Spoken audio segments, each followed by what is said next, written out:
ಹಾಸನ ಕ್ಷೇತ್ರದಲ್ಲಿ ದಿನದಿಂದ ದಿನಕ್ಕೆ ಅಖಾಡ ರಂಗೇರ್ತಾ ಇದೆ. ಚುನಾವಣಾ ಅಖಾಡದಲ್ಲಿ ಪ್ರಜ್ವಲ್ ರೇವಣ್ಣ ಪರವಾದ ಅಲೆ ಅಂತೂ ನಾವು ನೋಡ್ತಾ ಇದ್ದೇವೆ.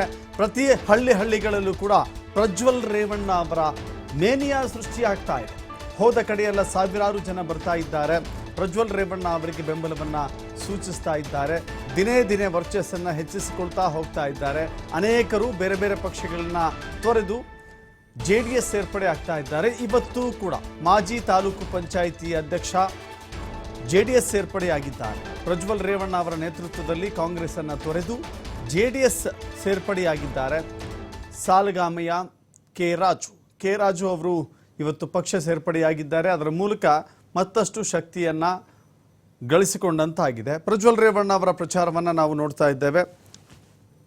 ಕಡೂರಿನಿಂದ ಸಕಲೇಶಪುರದವರೆಗೂ ಕೂಡ ಬಹಳ ಮಟ್ಟದ ಅಲೆ ಸೃಷ್ಟಿಯಾಗಿರೋದನ್ನು ಕೂಡ ನೋಡ್ತಾ ಇದ್ದೇವೆ. ಎರಡನೇ ಬಾರಿ ಮತ್ತೊಮ್ಮೆ ಹಾಸನಕ್ಕೆ ಪ್ರಜ್ವಲ್, ಭಾರತಕ್ಕೆ ಮೋದಿ ಎಂಬ ಹೆಸರಿನಲ್ಲಿ ಪ್ರಚಾರವನ್ನು ಮಾಡ್ತಾ ಇದ್ದಾರೆ ಪ್ರಜ್ವಲ್ ರೇವಣ್ಣ.